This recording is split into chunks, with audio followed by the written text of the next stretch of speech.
Hey, we've actually just finished a sermon series called The School of Prayer. We've actually been looking at the life of Jesus and episodes where he actually prays himself and what we have to learn from that. Now, the Christian calendar around the world, churches around the world, are commemorating this season called Lent. Now, Lent is actually this season over 40 days that leads up to Easter Sunday, the death and resurrection of Jesus, where we remember what Jesus has done. And in many ways, Lent is this time where historically, even if you're not religious here, it begins with Ash Wednesday, which some of you were at our Ash Wednesday gathering, which we're so grateful that you were able to join us for. But Lent is usually this season in which I remove things from my life, whether it be meat or sweets or chocolate or social media. And the reason why I fast from some of these things is so that I might focus on Jesus, especially in the season of Lent. And so whether you might be someone who's practicing that right now in this season, or you're someone who's just kind of in this season where you're wondering who this Jesus person is, today begins the start of a sermon series about the miracles of Jesus. We're actually going to be centering ourselves around these stories where Jesus performs these extraordinary miracles. Now today is revealed actually the first miracle that Jesus does. It happens way early on in John chapter 2. And it's really a stunning miracle for a number of reasons. In fact, let's go ahead and look at this passage. Check out what it says. Look at how it starts. It says, on the third day, a wedding took place at Cana in Galilee. Now, a wedding was basically in the ancient world, it was a much larger affair than it is today. Not to say that weddings today aren't these extravagant parties, but this wedding was actually usually, probably, extended over 7 days. These wedding celebrations were significant moments for families to get together, multi-day celebrations. And so throwing this party, and where hospitality was such a value in this ancient Near Eastern culture, this is a very big moment. And look what it says. Jesus' mother was there, and Jesus and his disciples had also been invited to the wedding. So essentially, Jesus is showing up at this massive party. When the wine was gone, Jesus' mother said to him, "They have no more wine." Here's the predicament. Oh my goodness, here's the moment. There's this massive party going on. These families are here. Somehow Mary is clued in on this very private matter. And the fact is, the wine is gone. Like, big moment here. Now, here's the thing, right? And I'll just stop right here and I'll just share a little bit. Here's Jesus. And this is what we believe about Jesus, is that he's this miracle working God in the flesh. And you would expect, or at least I would, that this is going to be Jesus. Like, Jesus, this is your first miracle. This is going to be this got to be a big moment. Recently, there's been different publishers that over the last few years, they've been asking if I'd be willing to write a book and da-da-da-da-da. And so I've been talking about it. And one of the reasons why I've kept saying no is because there's this whole promotional element to it that's been very uncomfortable for me. So as a result, they're talking about this. And one agent said to me, "Drew, you'll never get back your first book launch." I'm like, wow, that's a lot of pressure. There's social media followings, and you've got to promote this thing and gather a launch team to have this very big, significant thing. And a part of me is just like, I don't know if I want to do that. But I realize in the world that we live in, whether it's book launches or company launches or this big moment in one's life, these are especially the first thing. If you could imagine, if you've been part of a startup or something, when you go public, when you launch something, this is a big moment. And of course, the way that us as marketers, we work and we think about this is we're like, hey, let's go big or go home. And honestly, if I were Jesus' marketing agent, I'd be like, Jesus, hey, you only got one shot. Got one shot here for your first miracle. You got to show him who you are. That you are one of one, the GOAT. Right now, Jesus, let's go. Right? I mean, this is what, and I would probably comb through whatever miracles he was about to. Jesus, raising the dead is pretty extraordinary. Let's go big, right from the jump. Then people will know who you are. But essentially, the miracle is this party has run out of wine. It's seriously, Jesus? This is the context? This is the thing? That's going to be your big public entrance, your first miracle. And I love what it says. I mean, look what it says. The master of the banquet tasted the water that had been turned into wine. He did not realize where it had come from. So he doesn't even know. The event doesn't realize that Jesus is basically saving face for him. This guy has no idea. And look what happens. It had come from. Though the servants who had drawn the water knew. Then he called the bridegroom aside. Even the bridegroom doesn't know. The bridegroom aside and said, everyone brings out the choice wine first and the cheaper wine after the guests have had too much to drink. But you have saved the best wine till now. I love this. It's like, really, Jesus, this is the big miracle? This is the big event. Like, you really saved the day by providing wine for this party. And I love how at the end, it gets so solemn. Check this out. Look what it says. What Jesus did here in Cana of Galilee was the first of the signs through which he revealed his glory. Don't you love this? Like the weightiness of this. Oh, don't you see this first sign where he turns water into wine? He saves the caterer from this disastrous mistake. This reveals his glory.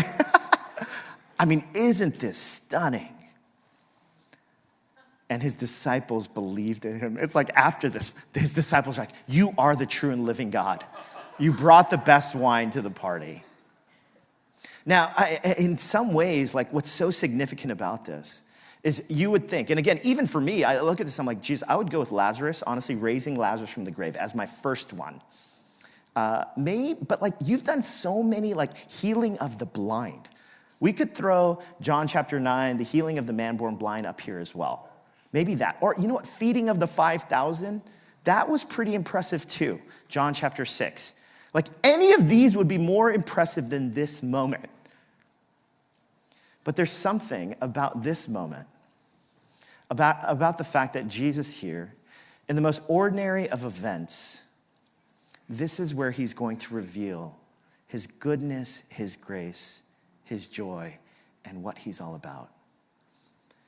That God isn't a God just simply of the big, extravagant moments. He's actually a Jesus who's with us in every single detail. Now, what's hard for me about what this passage reveals, though, because this is what Jesus is basically doing. He's basically elevating a party.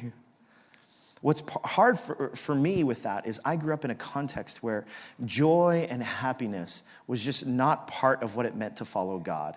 If anything, my belief about God was that he was someone that was going to take away joy. He's the one that I need to sacrifice for. He's the one that like solemnly, right? I need to, whenever I sing songs in worship, I can't have a happy face. I have to have a really earnest face. Actually, in my own Korean American heritage, like my parents, they immigrated to the States in the 70s. And a lot of Korean communities, they would start new churches. And one of the reasons why, even if people weren't that religious, the church was the area by which people could speak their native language, they could eat their own food, and no one would bother them. And so a lot of these immigrant communities, so we grew up going to church contexts like this. Now, you got to understand, though, like the churches that I grew up in, they ended up having very acrimonious church splits and fights. And I grew up myself in a home that was very toxic and abusive. And so a lot of people, they say, oh, you're a Christian or you're a pastor just because you grew up in the church. And I'm like, no, you don't understand. Like, a Christian despite growing up in the church, you know? Like it was so painful. But what was so startling about the churches that I grew up in, now again, it was these immigrant Korean communities. There's actually this word in Korean culture that I would learn later on. And it's a word called Han. And I never knew this word existed. I never knew what it was about. But when someone started to explain this word to me, I remember going to my mom, and I remember asking her, again, she had immigrated to the country. Korean is her native language. And I asked her, I said, what is this word, Han? And she says to me, she goes, Han is, you know, that's literally what she did. And I didn't quite, and apparently it's like this word that's this inexpressible word that actually connotes sorrow and rage and helplessness. And she went on to tell me that this word Han actually describes what many Koreans believe about our heritage. Having been a small nation surrounded by a bunch of superpowers around them and constantly exploited, there's just this history of grief and sadness. And even today, in the midst of the conflict between North and South Korea, the separation of families, Han describes the Korean psyche. It's this overwhelming sense of grief and sorrow. And so she's explaining this to me about the heritage that I come from, the family of origin that I've come from. And it suddenly dawned on me, this is what Korean dramas are all about. Anyone watched any Korean dramas in the house? I know you have. Just didn't raise your hand. They usually end in great tragedy and sorrow, in loss, significant loss. Han, it's just part of the heritage. And so here's what would happen, right? So like you can imagine the faith that I grew up in. I remember we'd have these prayer meetings. And at these prayer meetings, they would say like, hey, today we're going to pray because God has delivered us and given us this new building we're going in. So you can imagine this little kid, I'm like, okay, we're going to celebrate. We're going to have a celebratory party and prayer. So here we go into this meeting, right? And I'm sitting with my parents. They're like, okay, we're going to pray now. And all of a sudden the lights go off. I'm like, what's going on right now? The lights go off. Then these cries echo through the room. They cry out in prayer. And all of a sudden, the prayers sound like everyone is wailing, like weeping in earnest, praying. And people start crying and weeping. Now you gotta imagine, like there's a whole room full of these Korean families. And here I am as this little kid, like just basically observing all of this. And here's what I realized. This is what faith is all about. It's about weeping and sorrow. And even in moments of celebration, we weep, we cry out, we wail, even if I don't want to. That's what it means for Han. And so as a result, that's what I think about God a lot of times. God, he's a God who brings the serious fire. Doesn't bring joy to the party. He's the one that brings seriousness and intensity and sacrifice. And he says it like that. And yet here's Jesus' first miracle. And here's what's so revolutionary about Jesus' first miracle. Jesus is not some killjoy. He's actually the one who brings the best wine.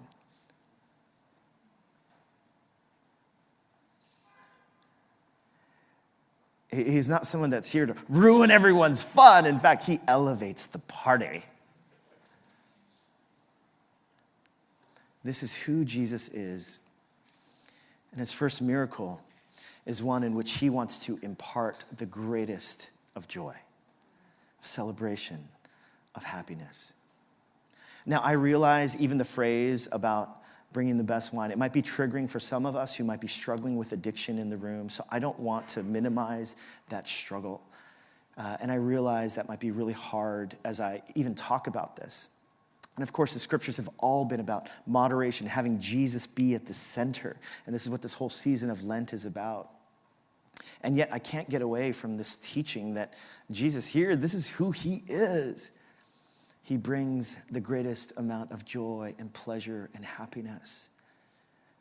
And I realize for me, growing up, I've had this underdeveloped sense of the joy that God brings. Instead, I understand the God of sorrow and punishment and intensity.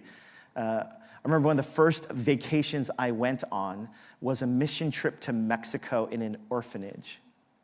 And I remember going and sleeping in this orphanage, and I was like, so this is what vacations are, huh? Yeah. But again, that's just the background that I grew up in. And this is not to say, I don't want to minimize mission trips to anywhere. In fact, we celebrate them. We're sending a group later on this summer to Guatemala. But there's just this way that my faith has been so tinged by this overwhelming sense that it's all about sorrow and grief. And yet here Jesus is, who's not some killjoy. He's actually here to bring the best wine, This is who he is. See, this theme is actually replete throughout Scripture. Check this out. Psalm chapter 34, verse 8. It says, taste and see. Don't you love this reference to the senses? That the Lord is good.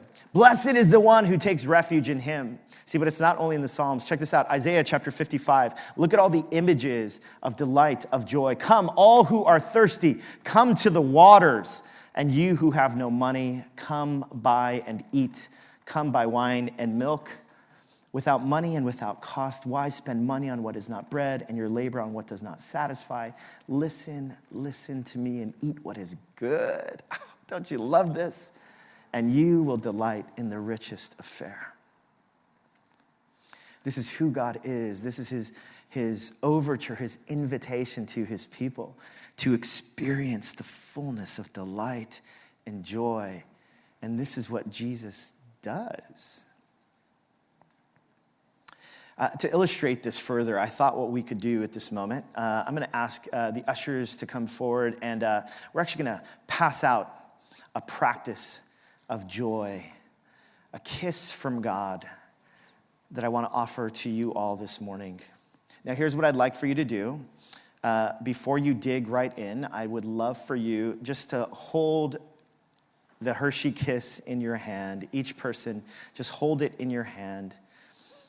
If you get a Hershey kiss, everyone's going to get one here.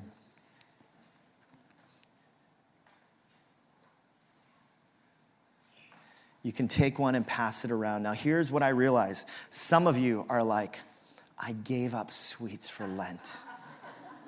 I realize that. I recognize that. I affirm that. As a minister of the gospel, I absolve you from any guilt or shame. This is an invitation to connect with the holy God in this season of Lent, to center your life around the good gifts that God gives to us. So, Bianca, can I get one as well? It's for everyone, guys. The party is for everyone. Thank you. Yeah. Has everyone got a Hershey kiss? Here's what I'd love for you to do. Now notice, as you hold it in your hand, don't open it yet.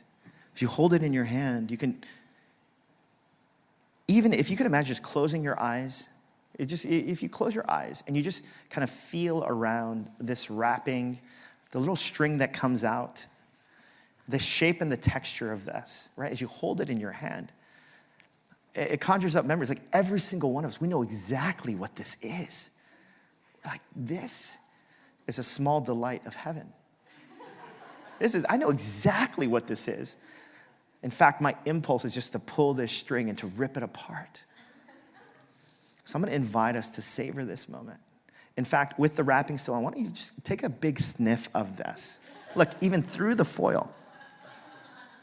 You can smell that, right? Isn't that amazing? God bless Hershey, Pennsylvania. Hey, just slowly, why don't you just slowly open up this delectable treat here. Yeah, just open it up. Hold on, don't put it in your mouth yet. Just open it slowly. Now sniff again. Wow, it's far more potent without the wrapping. Here's what I'd love for you to do. I just want you to just bite off that end of it. Just bite it off. Just like notice the texture against your teeth. Just let it melt in your mouth. Have that piece just roll around all over your tongue. Taste it.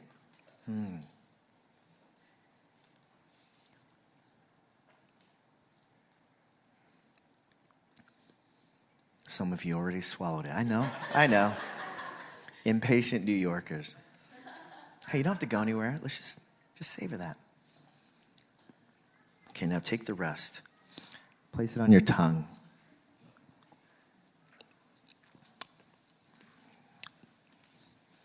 Just let it marinate on your tongue.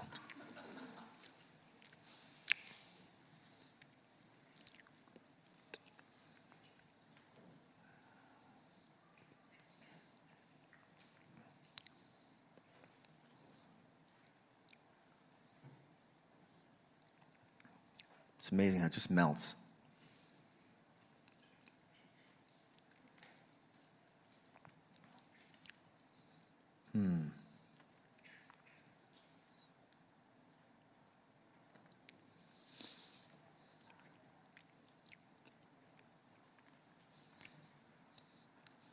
All the hands that went into preparing this piece of chocolate.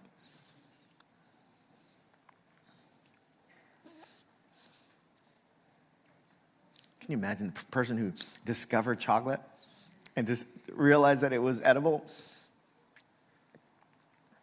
created it for mass consumption?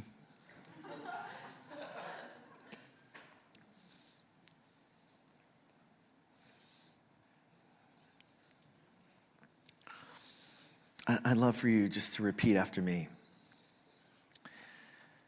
Thank you, Jesus. Yeah. Thank you, Jesus. A kiss from God. It's who Jesus is.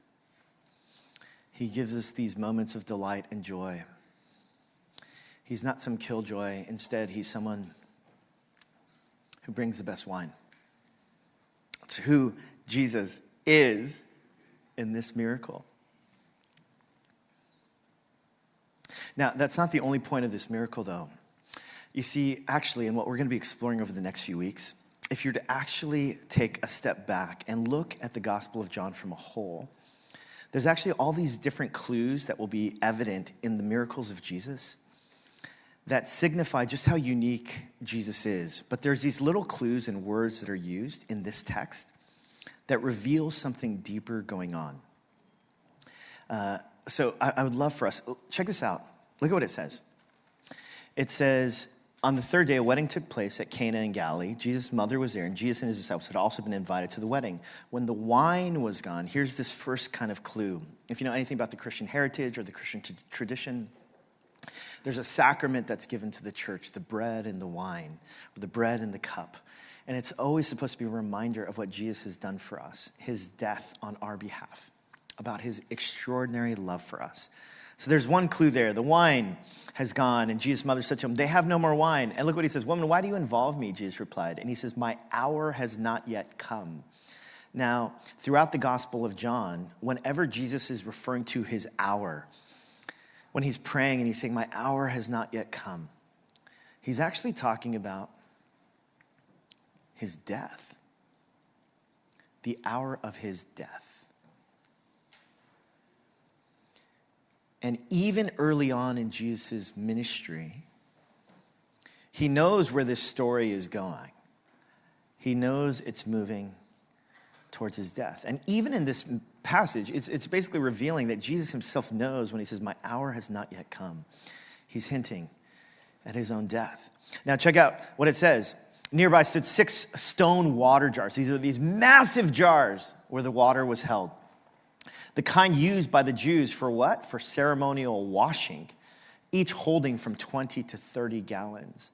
Now, ceremonial washing, it was this moment where Jews believed that they needed to be continually cleansed from their sins. And these jars were used for that. And it's almost like this hint is given. Now, here's what we believe in Christian theology. It's by his blood. It's when Jesus dies on the cross that he cleanses us from our sins. That it's through his blood and his shed blood that we are made whole and complete. And he takes away our sins. He takes on our punishment. This is what we believe as Christians. Now, I realize for some people, like, this sounds really outrageous. And if you're not a Christian here, that sounds so strange. But this is what we believe. You see, all these clues are given about who God is. Jesus is the exact representation of the God that we believe in. And there's all these clues about Jesus and his coming death. And then finally, look what it says. What Jesus did here in Cana in Galilee was the first of the signs through which he revealed his glory. His glory, and his disciples believed in him. In the Gospel of John, whenever the word glory is used, it's used in this very confounding way. And the reason why is because, again, people believe that Jesus was God in the flesh, that he's come. And they talk about his glory, but the reality is, throughout the Gospel of John, whenever it talks about his glory, most people would think, and the disciples even thought, oh, his glory is Jesus' power. power and strength. And by his power and strength, we will overthrow Rome. And we will overthrow any conquest, human, enemy that needs to be conquered. And yet, in the Gospel of John, whenever it says that Jesus is about to display his glory, it's actually a word that signifies that his glory is actually in his death. And so you'll see this throughout the Gospel of John, which is so confounding because no one expected that. No one expected that this is who Jesus is. No one expected that this is how God would deliver his people. That his greatest glory would actually be his greatest shame, his death on a cross. And yet all these words are used in this text to reveal that in the midst of Jesus bringing great joy and bringing the best wine to the party, in the midst of this moment, Jesus' mind and his heart is actually still reminded and focused on his own death. And here's what this reveals to us. It reveals what the heart of the Christian message about who God is. It reveals that what we believe as Christians is that we trade his sorrow for our joy. That this is what Jesus has come to do. He's come to reveal to you and to me that in the midst of whatever you and I might be going through, the overwhelming feelings, the anxieties, the fears, the hang-ups, that God fundamentally is a God of incomparable love. That he's a God who would actually trade his own sorrow for our joy. The way he brings the best wine is he's focused on his coming death. And this is what the Christian message has always been about, that this is what God is like. His disposition towards us is a disposition where he loves us, where he is for us. And even when we may not see it, even when we may be going through the darkest valley, God says, I want to trade my sorrow for your joy. I want you to know that this is who I am for you, that you can take this to the bank, that God is a God who is for you, whose love is for you and continually towards you. You know, one of the illustrations I regularly use when it comes to this idea of this great exchange where Jesus takes on our sin and shame and sorrow so that we can receive this new kind of life is a story of my twin brother and I. There was a moment in elementary school where he was, his grades started to slip a bit and he was really struggling in school, but we were always in class at the same time. And we were always pretty even in everything. And so my mom was asking him, like, what's going on? And so my brother was like, Mom, I can't see the board. When the teacher is teaching, I can't see the board. And she's like, what are you talking about? What do you mean you can't see the board? He's like, I just can't see very well. Everything's blurry. And you got to understand, like my mom, she's growing agitated. And the reason why is because, like, she's got impeccable vision. Like, she looks at the wall and she's like, that looks like E. coli 16 over there, you know, or something like, she's just got like incredible vision. And so my mom is like, what? And my brother, he's like, take me to an optometrist. You'll see. She's like, what? No, this can't be true. You're my son. There's no way. So they go to an eye appointment and he starts to get tested, cover one eye. And he starts to rattle out whatever he's seeing or not seeing. And he's missing them consecutively, every single one. He's like, O, E. And my mom is like, what? What? That's an F. You can't see that? She's growing increasingly agitated. Meanwhile, he's like, I'm trying my best. But he's growing vindicated inside. Finally, he finishes the test. He knows that he's missed it because everything's blurry to him. He's starting to feel vindicated by it. The optometrist comes in and says, basically, your son needs glasses. My brother was like, yeah, see, Mom, I told you. It was my vision that I inherited. He didn't say that. But in this moment, something happened. My mom, her disposition had changed from she was initially agitated and frustrated to my brother noticed by the time that the optometrist had come and told her and my brother that he needed glasses. she was now tearing up and beginning to weep. My brother, all of a sudden, started feeling really guilty. He's like, listen, Mom, I'm really sorry. I'm really sorry for, I don't know what I'm sorry about, but listen, I'm sorry. If it's the cost of the glasses, I will sit in front of the class. I'll sit in front every single time. We don't have to spend money on the glasses. My mom, she gathers herself. She says to him, it's not the money.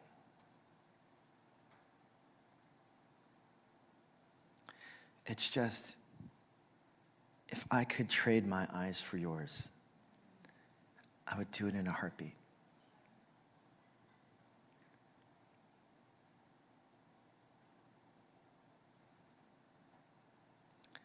Do it in a heartbeat.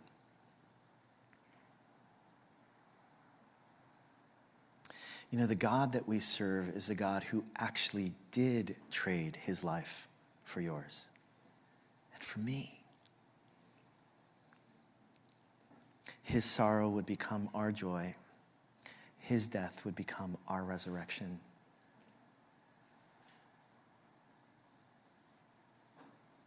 He trades his life for you and for me. This is who God is. And he invites us into this relationship where he says, can you trust a God like that? Come and believe in this God, a mighty God of love, whose heart is for you. It's always been for you. I'm going to invite us to stand and the worship team come forward.